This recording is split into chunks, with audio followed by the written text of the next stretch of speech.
Guys, welcome to honey sisters. So आज मैं आपके साथ ये फोल्डर विद डायरी की अनबॉक्सिंग करने जा रही हूँ। मैं ये मेरी मम्मा को गिफ्ट करने वाली हूँ, तो पहले मैं आपके साथ इसकी अनबॉक्सिंग करती हूँ।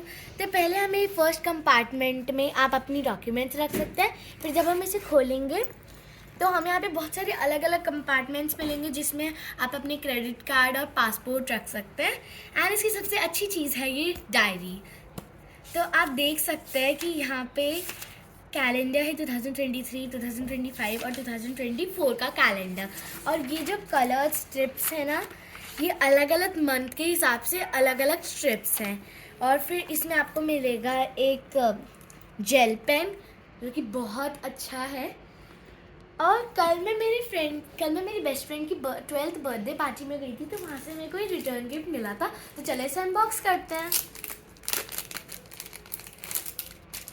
सो आप देख सकते हैं कि ये बहुत अच्छी लॉक करने के लिए डायरी है, और यहाँ पे पासवर्ड भी है, कोड।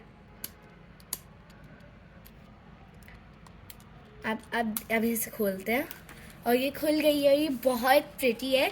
ये देखिए, यहाँ पे ब्लू, ऐसे पिंक करके बहुत सारे अलग अलग पेजेस हैं। And it's really pretty and I love it. So bye guys, see you all, love you all.